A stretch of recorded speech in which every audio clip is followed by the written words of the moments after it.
go to the next. Is Dr. Prabhjot Singh here?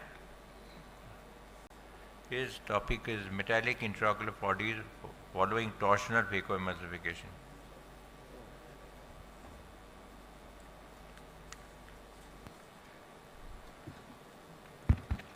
Good morning. I am presenting a paper on metallic intraocular foreign bodies following torsional phacoemulsification surgery.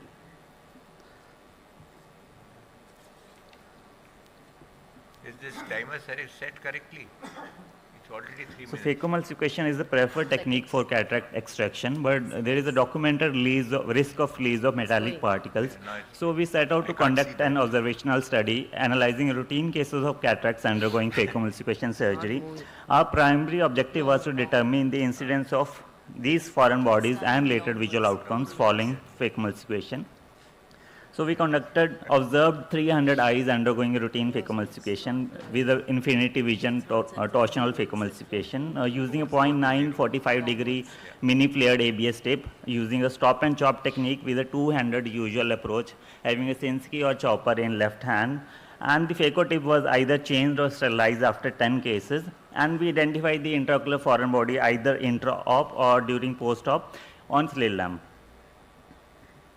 In our results, we found that the cumulative dissipated energy was significantly higher in the foreign body group, that was 12.9, and it was significantly lower in the foreign body absent group.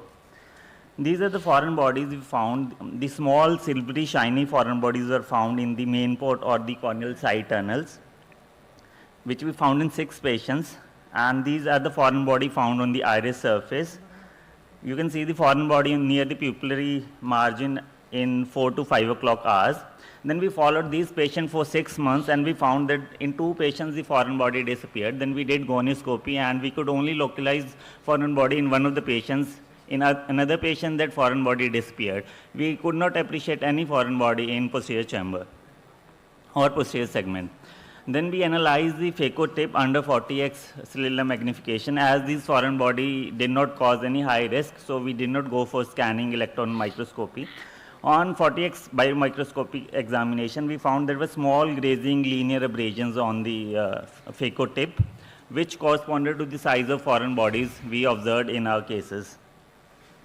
The characteristics of the patients with metallic foreign body, there were 6 patients out of 300 patients. Most of the patients had a LOCS nuclear opalescence grade of 3 to 5. That means all the patients had a higher cataract grade in which the foreign bodies developed. Even the BCB was significantly lower in foreign body group. There was significant positive association with higher cataract density and presence of intraocular foreign body and a positive correlation coefficient, and the similar degree of correlation was found between CDE and risk of retained intraocular foreign bodies. To conclude, the retained intraocular foreign body was found in 2% surgeries. As I already said, higher cataract density, CDE, was associated with increased risk of foreign bodies, which suggests there was a direct relation between the energy utilization and foreign body formation. The major contributor was direct contact between the vibrating phaco tip and the second instruments. The other contributor was brief unintended interactions between the instruments, inherent flaws in phaco tip design, or either we used higher phaco energy settings or there were denser cataracts. To mitigate such risk, we should employ careful power modulation based on cataract density, a single-handed phacoemulsification technique wherever and whenever possible, a rigorous instrument inspection protocol, and a regular microscopic inspection of these phaco tips. This is the first systemic documentation of the relationship between retained intraocular foreign body density and cumulative dissipated energy parameters.